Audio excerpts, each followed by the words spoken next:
तो मुसलमान तो बाबर की औलाद हैं और तुम गद्दार राणा सांगा की औलाद हो। जय भवानी! आगे सर! मुगल म्यूजियम नहीं होगा, छत्रपति शिवाजी महाराज के नाम पर होगा। उनके घर पर तब अटैक होना जब मुख्यमंत्री वहीं पर हैं। इसका मतलब मुख्यमंत्री जी की सहमति से हुआ है।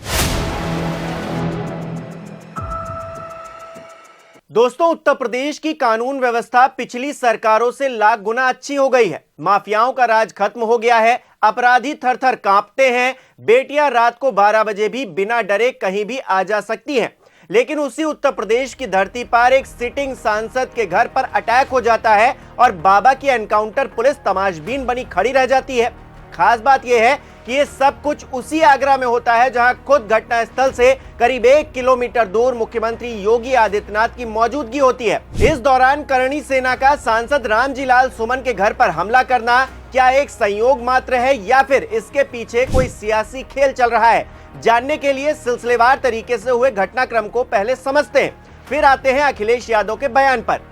इस पूरे घटनाक्रम की शुरुआत होती है 21 मार्च की दोपहर 2:10 से, जब संसद में सपा सांसद रामजी लाल सुमन ये बयान देते हैं। बाबर को लाया कौन? बाबर को इब्राहिम लोधी को हराने के लिए राणा सांगा लाया था। तो मुसलमान तो बाबर की औलाद हैं और तुम गद्दार राणा सांगा की औलाद हो। ये हिंदुस्तान में तय हो जाना चाहिए। अगर बाबर की तो आलोचना करते हैं, राणा सांगा की आलोचना नहीं करते। सोशल मीडिया पर जैसे ही ये बयान वायरल होता है, यूजर्स अपनी प्रतिक्रियाएं देने लगते हैं। देखते ही देखते मामला गर्मा जाता है। रामजी लाल से माफी मांगने की मांग होने लगती है। सियासी तौर पर खूब हंगामा शुरू हो जाता है। सपा इस वक्त बैकफुट पर नजर आ रही थी। 24 मार्च को करणी सेना भारत के अध्यक्ष वीरू सिंह एक ट्वीट करते हैं और कहते हैं कि दिल्ली सरकार की कुर्सी को आज राजपूतों ने हिला दिया। दिल्ली सरकार ने सभी मांगे मान ली। महिपाल सिंह मकराना भी एक फेसबुक पोस्ट में लिखते हैं कि मुख्यमंत्री श्रीमती रेखा गुप्ता जी ने अपने आवास पर करणी सेना से मुलाकात कर आईएसबीटी कश्मीरी गेट पर महाराणा प्रताप की नई मूर्ति जल्दी से जल्दी लगवाने का आश्वासन दिया। रामजी लाल का बयान 21 मार्च की दोपहर को आया था, आपको याद होगा, और 24 मार्च तक करणी सेना के जो नेता थे वो दिल्ली में थे, लेकिन राणा सांगा वाले बयान पर कोई हंगामा नहीं कर रहे थे। इसके बाद तारीख आती है 25 मार्च और खबर यह आती है कि करणी सेना की तरफ से रामजी लाल की जुबान काटने पर 5 लाख रुपए का इनाम घोषित कर दिया गया है। मामला और तूल पकड़ता है। 26 मार्च को जब आगरा में योगी आदित्यनाथ दौरा करने पहुंचते हैं, तब खूब हंगामा होता है। लेकिन उस हंगामे के बाद योगी आदित्यनाथ क्या कहते हैं, ये भी सुनिए। एक म्यूजियम का निर्माण ये लोग करा रहे थे, उसका नाम भी इन्होंने मुगल म्यूजियम रखा। हमने कभी मुगलों का आगरा से क्या संबंध है?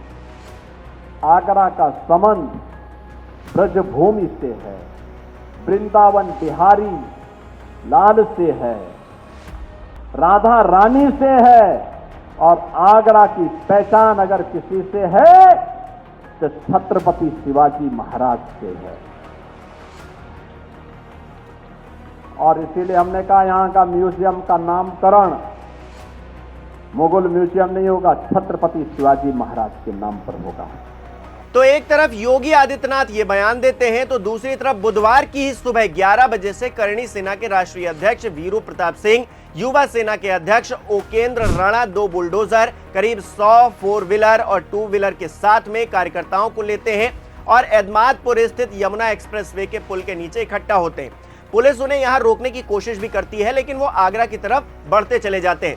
रास्ते में भी खूब हंगामा होता है। करणी सेना की पूरी पलटन जैसे तैसे रामजी लाल के संजय प्लेस स्थित आवास पर पहुंच जाती है, जिसके बाद की तस्वीरें आपकी आंखों के सामने मैं रखता हूं।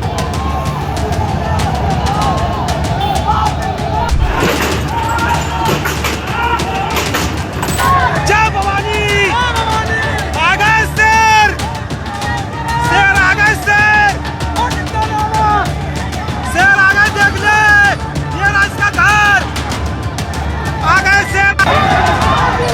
इस पूरी घटना के बाद वीरू सिंह एक ट्वीट करते हैं और लिखते हैं कि राणा सांगा जी के सम्मान में आज आगरा में इतिहास लिखा गया। पुलिस ने लाठीचार्ज की, मेरा पैर टूट गया है। इस पूरे उपद्रव में पुलिस वालों को भी चोटें आती हैं, कई लोग पकड़े भी जाते हैं। लेकिन हैरानी की बात तो यह है कि महिपाल सिंह 24 घंटे के भीतर ये जानकारी भी दे देते हैं। सार्वजनिक तौर पर कहते हैं, आगरा में पुलिस के द्वारा पकड़े गए ज्यादातर युवाओं को छुड़वा लिया गया है। ये भी कहते हैं कि किसी की नजर में कोई भी युवा जेल में हो तो संपर्क करे, सभी एक रहें, नेक रहें। मतलब गजब की ही बात है। प्रधानमंत्री नरेंद्र मोदी का बयान भी यहां पर चिपका दिया गया, चस्पा कर दिया गया। कानून व्यवस्था की ऐसी धज्जियां वो भी योगी राज में उड़ रही हैं, ये तो कमाल की बात है। और करणी सेना के लोगों के हौसले इतने बुलंद हैं, ये अपने आप में और भी कमाल की बात है कि वो कह रहे हैं कि दोबारा फिर आएंगे, तस्वीरें लगाकर कह रहे हैं। अब सोचिए क्या हाल हो चला है। क्या इसे कानून को चुनौती देना ना समझा जाए?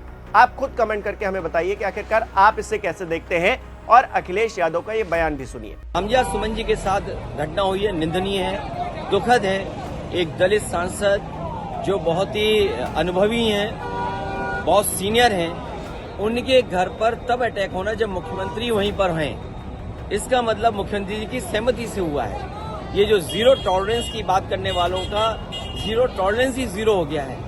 बिना उनकी सहमति के, बिना उनकी जानकारी के ये कैसे संभव है कि उसी जिले में वो हैं और सांसद पे के घर पर अटैक हो गया हो। पूरी कहानी अब मैंने आपको समझा दी है, अब कुछ समझाने को बचा नहीं है। अब ये फैसला मैं दर्शकों आपके हाथ में छोड़ता हूं कि आप बताइए कि जो हुआ असल में उसका जिम्मेदार कौन था, और आपकी नजरों में कौन असली राजनीतिक रोटियां सेक रहा है। हमें यह भी कमेंट करके बताना बिल्कुल मत भूलिए।